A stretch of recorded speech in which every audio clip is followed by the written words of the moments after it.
Hey, everybody. Welcome to the Daily Objective. And we've got an interesting topic for you today, the topic of accidental meat. This is because there's an article out by The Guardian. I think it's an opinion piece suggesting that maybe eating roadkill, if you must eat meat, might be the one ethical way to do so. And we want to know what you think. Now, here's what this sort of brings to mind for me. Obviously, well, maybe obviously, eating roadkill can be a great idea if you accidentally hit a deer, for instance, or any other type of creature. If it's edible, if you know a sanitary way to cook and eat it, then I see that to me seems like a great idea. Again, assuming you know what you're doing safety wise and all of that, you're not going to get some kind of rabies infested meal. But what this really brings up to me is the ethical sort of premise behind the kind of animal rights philosophy. Now, I definitely went through an animal rights, maybe rights was too political sounding. I definitely went through a phase of my adolescence where I saw animals as basically people.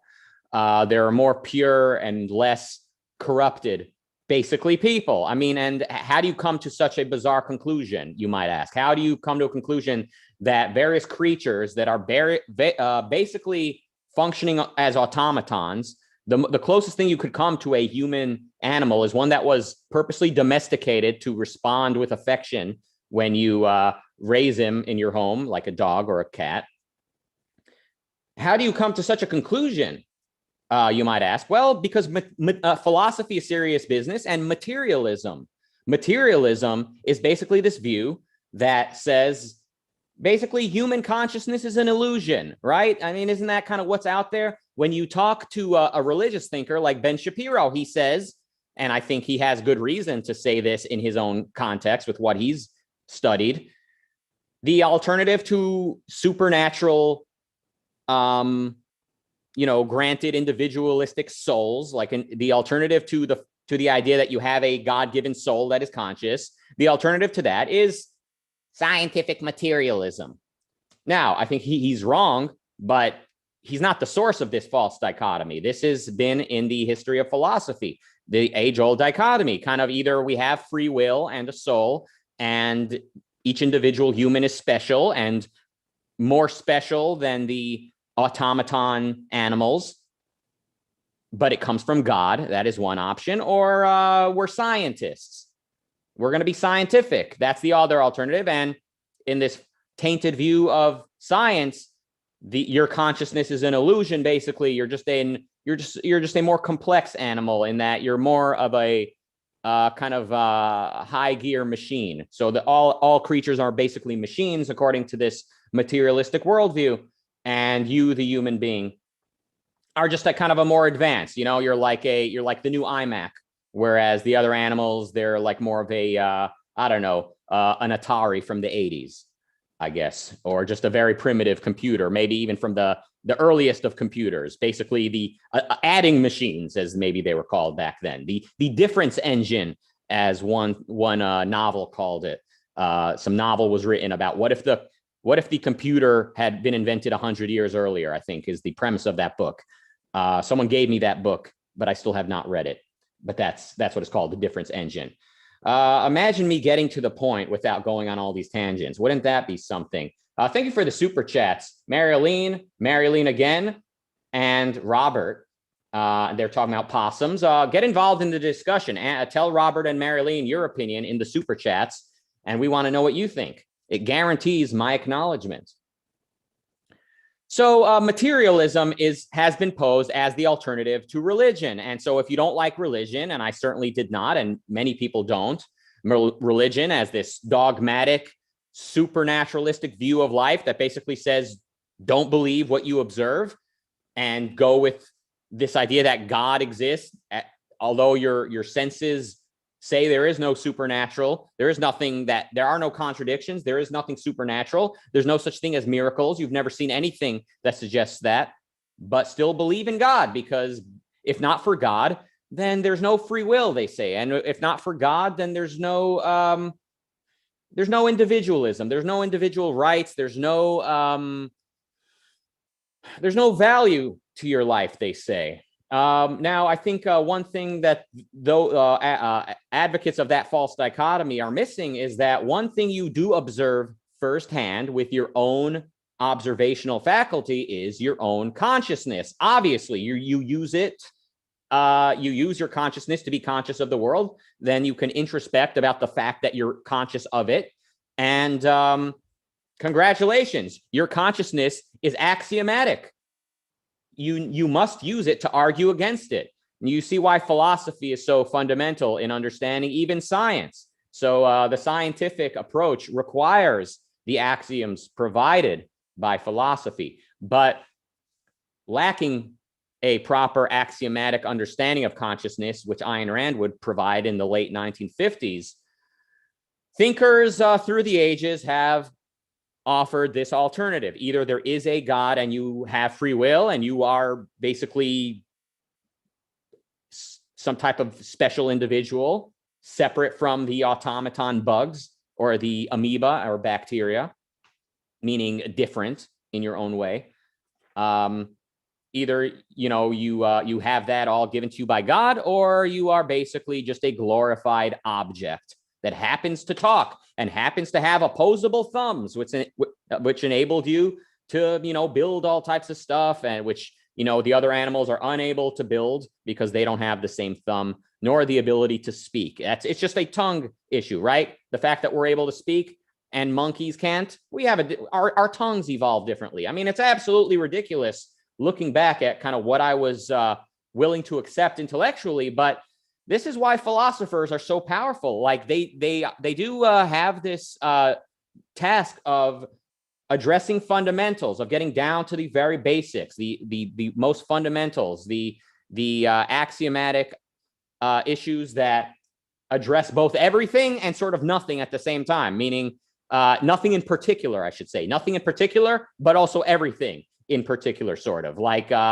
philosophy deals again in fundamentals. So because the age-old dichotomy had been between materialism, that is no consciousness, materialism versus supernaturalism, the rejection of religion, like it does with many people, led me to become this sort of determinist, sort of anti-capitalist, anti-human establishment, which today I would say really is an anger at existence itself. It's frustration, it's envy, it's watching other people contend with reality and play by reality's rules in order to improve their own life. And here I was feeling like I can't even get started on that. Like I just want to get high and be complacent. And anyone who is pursuing the American dream, so to speak, anyone who is dealing with reality on reality's terms in order to attain the good life is cheating, I felt. And I was not the first to feel this way. I think you could basically say modern philosophers of the irrational sort have long been kind of playing this game, this envy-driven rejection of reality. Thank you, Jonathan Honig, for the $2.99. I guess $3 was just asking too much. I'm joking, of course. And thank you, Bonnie, for the $5 even. I love even numbers. But we love super chats of all types here on the Daily Objective. So thank you. So in this sort of materialistic sort of bastardization of the scientific worldview that I had, and I think many people have, whether they realize it or not, the ultimate standard of value is unmolested earth. That is nature, nature, quote unquote, uncorrupted. Now, in fact, everything that exists is part of nature. Everything I do, because it's happening in reality, is consistent with nature. Technology is absolutely, by definition, kind of playing by nature's rules and a part of nature. Everything that exists has some, is natural, right? Including human choices. But because, again, I was a materialist, and because materialism was held to be the alternative to belief in the supernatural, I thought the scientific worldview means that technology is actually a bastardization of reality, technology, human action, any sort of tampering with the ecosystem. You know, I was taught by my environmental science teacher that basically the ecosystem, not only my outdoor environmental teacher, but my biology teacher, just a normal run-of-the-mill biology class. We learned about evolution, as we properly should. Evolution is a proper scientific theory. It is highly, there's a lot of proof of it. But again, without a proper philosophy in place, without a proper understanding of human nature, what was I being taught? Basically, the ecosystem is sacrosanct. The ecosystem being obstructed is going to bring the end to all life. It just destroys much more than it helps. So basically all modern man does, you know, there was like, you know, there were primitive Neanderthal, various early stages of sort of proto-humanity, and then modern man. This is the one, you know, that I'm a modern man. You are a modern man. We are, you know, man who invents fire, man who speaks, man who writes and talks and does all types of cool things and bad things. Modern man is basically everything modern man is doing is just messing with this sacrosanct holy ecosystem, and all it's going to do is bite him in the you know what. Check out a song if you can handle some real raunchy punk rock. Check out a song called Modern Man by Bad Religion. This is what I was listening to, and the lyrics were sort of feeding into this sort of worldview. So paradoxically, I am a modern man living with technology, eating meat, you know, living the good life in the modern industrial world. But also everything I was coming to believe philosophically was saying that this is all wrong, that the standard of value is this ecosystem, you know, earth unobstructed by man, by any sort of conscious decision, right? You're playing God by doing so. And we don't believe in God, so we mustn't do that. We should rejoin nature, said the secularists, as I believe them to be, you know, rejoin nature. The anti-religionists, as I saw them at the time. Today, I realized they were, I think, what Ayn Rand would call neo-mystics. Neo-mystics. They were a new type of mystic, but they were not actually being scientific, because to be scientific includes acknowledging the existence of the subject, he who is making the observation, and he who needs to be living in this world he is observing. Again, because materialism was the alternative to religion, the basically standard of value was unobstructed nature. And so the only moral thing to do was then to not hurt nature. And basically environmentalism became the kind of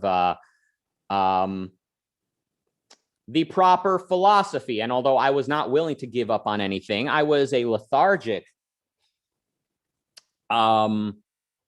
you know, nihilistic young man. I think I was, you know, in some ways I was very value driven. I loved working on videos. I loved music. I couldn't live without it. So I was not a complete nihilist, but with this worldview and the way I was living, I was, you know, I was hooked on marijuana, which was a very unpleasant and lethargic way to live at any age. Certainly when you're young, you're a teenager, you need to be learning how to socialize, learning how to work, how to achieve things. You need your brain to finish cooking. You're still growing up, but to be consuming copious amounts of weed and other various drugs at times, it was just really making me feel more complacent, and therefore kind of making my validating this view that anyone who makes an effort is cheating. Like anyone who makes an effort to tamper with nature is cheating.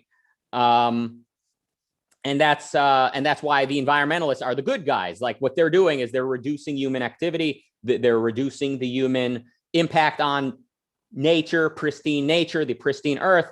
And so anything the environmentalists do, either in defense of animals or of pristine nature, is justified, even if they're terrorists, even if they were to blow up buildings. Of course, I wouldn't want them to blow up near me, but if hypothetically they would have blown up, you know, a buildings far away from me, I hate to say it, but I might have justified it in my own mind and said, well, you know, they are saving the planet from the plague that is humanity. Thank you for the super chats again, Bonnie, for the additional $5. Thank you, Christopher, for the Canadian super chat. He gave $1.49 because he knew $1 Canadian would hardly be worth $1 American. Thank you, Christopher. Thank you, Robert. He says, PETA's billboard suggesting that the line we draw between pets and livestock, food, is arbitrary. That's a challenging one to answer rationally. I mean, it's very challenging. Anytime someone brings up the arbitrary, what is arbitrary? Aren't values just arbitrary? They say. And until Ayn Rand, I couldn't come up with an answer to that. No one that I'm aware of came up with a satisfying answer to this allegation. So the skeptics, and these are the good guys, the skeptic, the empiricists, the Enlightenment thinkers, these are the good guys. This is the atheist David Hume, right? He's the answer to religion. And what's he saying? In my understanding, perception of objects is arbitrary, I think he was saying. The way we organize our sensory data into objects is arbitrary, basically. There's no rational method to it, or there's no objectivity to it. So if that's the answer to religion, then either we need to go down a very skeptic and ultimately nihilistic path, or then maybe we need to accept that religion is not as irrational as we had thought. If all else out there is skepticism. So until Ayn Rand, there's really no way to answer people saying that values are arbitrary, that that concepts are arbitrary. I mean, and this is an ongoing problem in philosophy, isn't it? This is why I'm saying read Ayn Rand, study Ayn Rand, and join the Ayn Rand Center UK to study in depth. Marilyn and the Shadow Blade with super chats. Marilyn says, bloody rare steaks all around. I prefer rare as well. The Shadow Blade with £2/euro says, what's that tea you're drinking? It is English breakfast tea from Trader Joe's. There you go, my British friends. I'm just like you, sipping my English breakfast tea. Anyway, now hopefully with the even with all of my tangents, you've been able to follow this thought process that I went through. Rejection of religion left me with this sort of skeptic approach to life, which leads to nihilism. It basically leads you to believe that any attempt to conceptualize, to value, to build, to tamper with nature, that is to adjust nature, is basically lying. It's dishonest, because really nature is the standard. Nature unobstructed is the standard, because the animals, the trees, the inanimate objects, they don't have the pretensions that modern man has. They don't have these pretensions. They don't act like they can their beliefs are objective, that their concepts are objective, that their values are objective. No, they just live with what nature has handed them, and they have no pretensions. That's the way I saw it at the time. Leading me to see that basically civilization as such is a bastardization, and that it's wrong, and that therefore environmentalism is the correct answer. Now, a lot of environmentalists, or people who are sympathetic to environmentalism, are not nearly as nihilistic as what I just described. But I do believe that thought process I've just described here is kind of what led to environmentalism. I think the thought leaders at the top, the big philosophers, the big influential intellectuals, I do think they are motivated by nihilism. I think they are motivated by envy at the end of the day, or just evasion of facts that they don't want to acknowledge. So although I was not and am not a career academic, I think kind of the sort of journey I was going through on my own time, in my own little world, was sort of indicative of what I think a lot of philosophers do. And I was basically getting it from those philosophers before me and during my time without realizing where it came from. I thought this was original. I was mistaking it for originality. It would be like picking up a guitar today and I start playing this like cool little solos, and it's basically stuff that they were doing in the 80s. But because I didn't listen to 80s music, I thought, whoa, look how original I am. Look at this cool little noodling I'm doing on the guitar. And then someone else would be like, that's cheesy. That they did that in the 80s and it was cringe then, and it's unacceptable now. So that's kind of what I was doing philosophically, but it happened because there was no better philosophy that I was aware of yet. And it's going to keep happening. We see it. It's only getting worse. We see the social justice left today, the social justice, feminists, intersectional feminists, they are not, I don't think you can call them biological determinists the same way that I was kind of influenced by, but still, in a sense, determinists nonetheless, or they see that kind of your environment shapes you in a way. So like maybe they pick the nurture side of the nature versus nurture dichotomy, but it is a false dichotomy. Ultimately, free will and philosophy, that is philosophical choices, are what has the final word.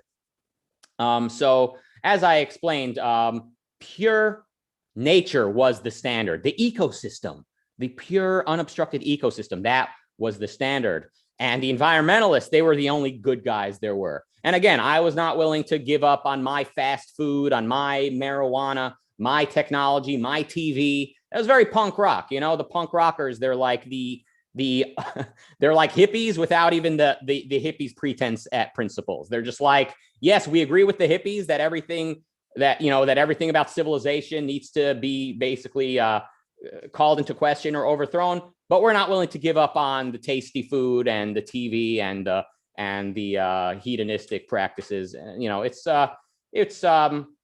look, it all adds up to what I consider to be great rock music. But other than that, you know, be careful of some of those punk rock folks.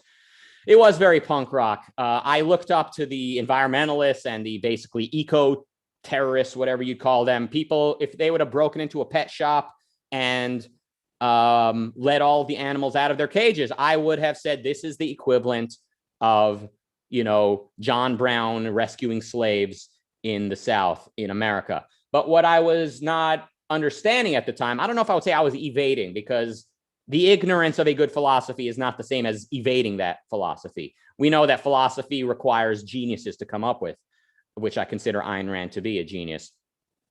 But the standard by which slavery is wrong is that man has certain rights. Man has a certain requirement for living, that is to ultimately follow his own judgment. And in order to live as human beings, we need to respect one another's agency. So slavery is obviously a huge immorality by that standard.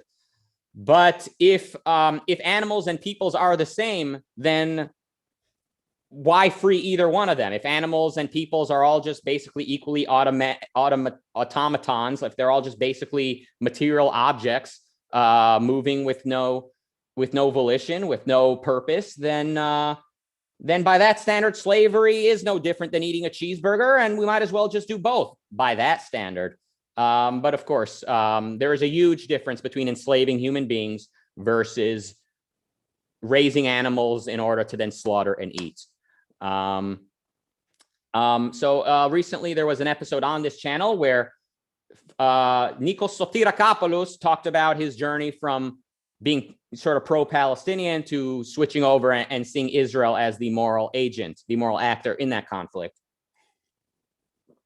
So I'll mention now so even though I was born in Israel, I lived there as a kid, I knew firsthand that life under Israel, whether you're Jewish, Arab, or anything else, is infinitely preferable to living under the dictatorship of Yasser Arafat, let alone of Hamas.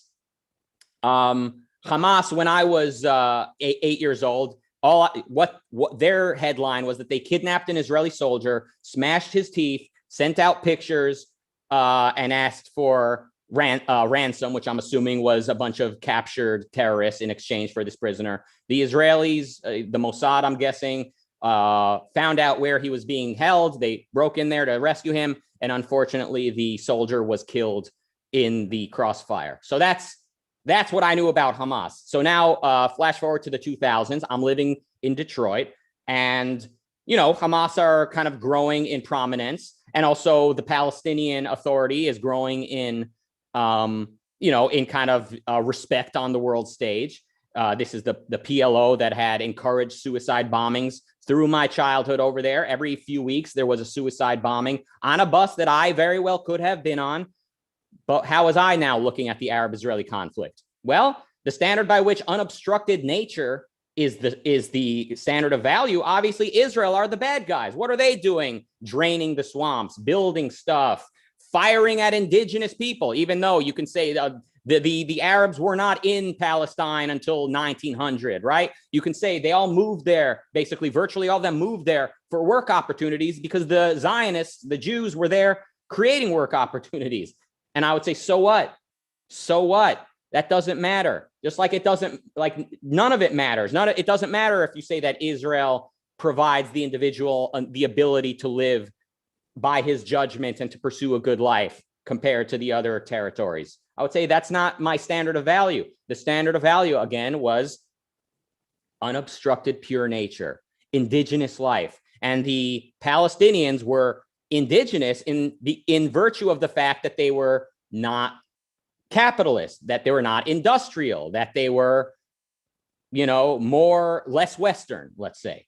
So by that standard, they can do no wrong.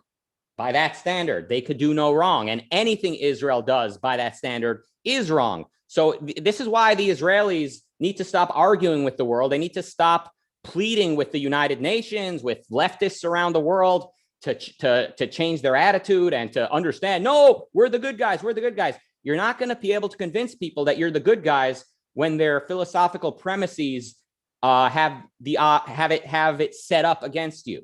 You see what I'm saying? So again, this sort of Rousseauian view of the world that says pure unmolested nature is the standard of value. That perspective says Israel can do no right, the Palestinians can do no wrong, the environmentalists can do no wrong, the socialists can do no wrong. Again, you see the socialists through history, the communists slaughtering untold millions of people, countless millions and millions of people.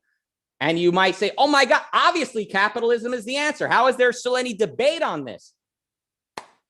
The facts are not what people are interested in. What they're interested in is who's less capitalist. Capitalism is a system of building, of manipulating nature, of individualism, of the individual looking at the world and acting according to the requirements of nature. And that is what ultimately people are opposed to when they are socialist, when they are anti-capitalist, when they're anti-individualist, when they're materialist, or they're some type of religious worldview that is opposed to capitalism. Ultimately, this is why I say even Christians are not really they're not good allies if you're an advocate of liberty. So whether you're a capitalist who's trying to fight for capitalism, I would be wary of Christians in your tent. I'm not saying you should not, you should tell them off, but you need to be aware there's a good chance of them turning on you one day, or of their kids turning on you one day. And this is kind of what we're seeing on the right unfolding before our very eyes. And similarly, if you think Israel is a basically moral country who certainly is much more virtuous than the Palestinians and the other aggressors against it, you might enjoy having evangelicals say that they're on your side, but ultimately, mystics do not make good bedfellows. If you're pro-capitalism, you need to be pro-individualism, understanding causality, living by nature's requirements, pro-free will on secular grounds, and ultimately, objectivism is the philosophy that's going to save the world. If we can make that happen, if we can make the philosophy spread and be accepted by the intellectuals, because they're the ones who then influence artists. The intellectuals are the ones who influence political policy, voting trends, and media in general, the way news is reporting. Marilyn, thank you for the super chat. She says, you're an intellectual. That's nice of you to say. I mean, I'm definitely a thinking guy, obviously. I'm a fan of philosophy, but when we speak of intellectuals, in the sort of world of objectivism, I think Ayn Rand, she's talking about career intellectuals, people who have fully dedicated themselves to the task of study and of teaching. And I am certainly enjoying being sort of a sideline layman entertainer / fan of philosophy. Let's not forget that there is such a thing as career intellectuals, and they are definitely doing the heavy lifting. So you can get access to some of them by joining the Ayn Rand Center UK, and support other objectivists. Absolutely, use these opportunities as a stepping stone to go as far as you can and study from the greatest philosophers available to you. Thank you all so much for joining us here today. Apparently, George is being funny in the chat. So let's see. He says, debunking environmentalism is like a midget in a butcher shop. The stakes are high. That's a pretty good joke. And would you believe that the environmentalists are still winning, just like the socialists are still gaining prominence, just like the crazy social justice left is still winning, is still gaining ground in the culture, just like the Palestinians are only becoming more and more respected on the world stage, despite how much depravity they've shown in their desire to hurt the innocent. This is why the ultimate fundamentals are what we need to change. It's the fundamentals. It's altruism versus egoism. It's, causality versus duty, or causality versus randomness. I use causality versus duty because that's the name of an Ayn Rand essay, but I meant to say, like, causality versus mysticism, I think is what applies here. Okay, here's some things we got coming up. Thanks to your generous support. Coming up today at 10 p.m. UK time, which is 5 Eastern, The Psychology of Atlas Shrugged Characters continues. This is a big one. You ready for this? John Galt. Let that sink in. Make sure to catch that. And coming up on Tuesday, Yaron debates Georgia Leatherdale Gilholy. Now that is a cool name, although I'll be honest, I'm rooting for Yaron. And their debate is going to be religion versus atheism. That sounds like a great topic for debate. And I'm looking forward to that. That's coming up on Tuesday. Thank you again for your support. Guys, think about it. I've got a Netflix account right now. I watch maybe one episode of something a day, if that. Think about how much you consume on this channel and how much you could consume on this channel. And, is a little bit of money a month not appropriate? I think it would be a great way for you to feel like you're earning your keep. Thank you for supporting the Ayn Rand Center UK. We just posted a link in the chat room to where you can go become a member of the Ayn Rand Center UK. And now we're going to jump over to Clubhouse, where we want to hear what you think. In about 15 minutes, I've got to call it a wrap and go get my hair cut because, thanks to technology and capitalism, I can have a person whose entire vocation in life is literally cutting hair the right way. You could not explain this. You could not explain this to our ancestors. You cannot explain to people living in the pre-industrial age that the average person, not a king, not a noble, not a lord, but just the average Joe, for an affordable price, can have an expert on hair cutting give him an hour of his time or 30 minutes. So pretty cool.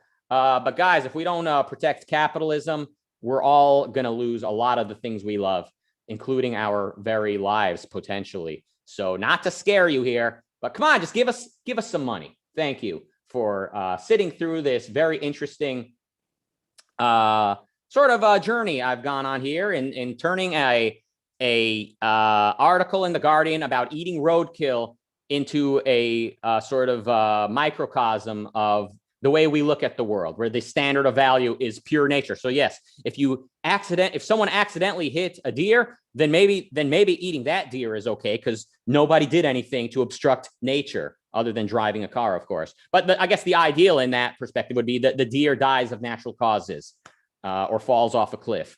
Better yet, because maybe dying of disease makes it unedible. Anyway, I'll stop with my little filibustering here and jump over to Clubhouse. See you all there. Please become an Ayn Rand Center UK member. Thank you for the super chats. See you back here at 10 p.m. UK time, 5 Eastern, for The Psychology of Atlas Shrugged Characters, John Galt.